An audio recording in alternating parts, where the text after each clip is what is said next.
Welcome to our channel. Today we how to use Telegram without phone number, quick fix step by step clearly. To use Telegram without a phone number, start by downloading the Telegram app from your app store. Once the app is installed, open it on your device. When prompted to enter a phone number, look for the option that says use Telegram without a phone number. Select that option to proceed. The app may require you to enter a username and a password. Choose a unique username that's not already taken. Create a strong password to secure your account.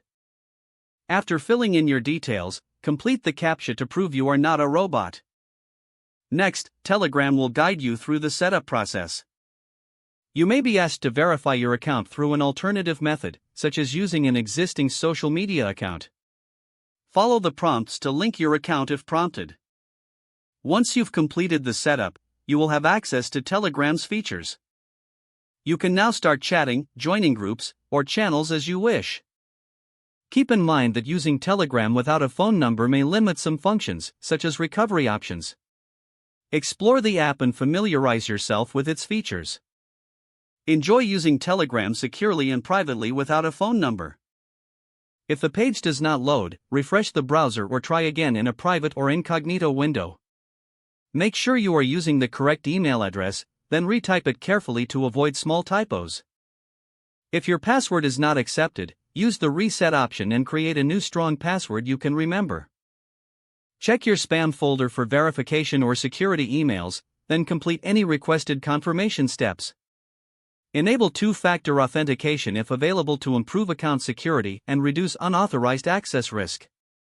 After signing in, review your profile details so your contact information and settings are accurate and current. If you see an error message, note it down and try again after restarting your device and internet connection. Log out when you finish, especially on shared devices, to keep your account and payment information secure. If the page does not load, refresh the browser or try again in a private or incognito window. Make sure you are using the correct email address, then retype it carefully to avoid small typos. If your password is not accepted, use the reset option and create a new strong password you can remember. Check your spam folder for verification or security emails, then complete any requested confirmation steps. Enable two-factor authentication if available to improve account security and reduce unauthorized access risk. Don't forget to like this video and subscribe to our channel for more step-by-step tech guides.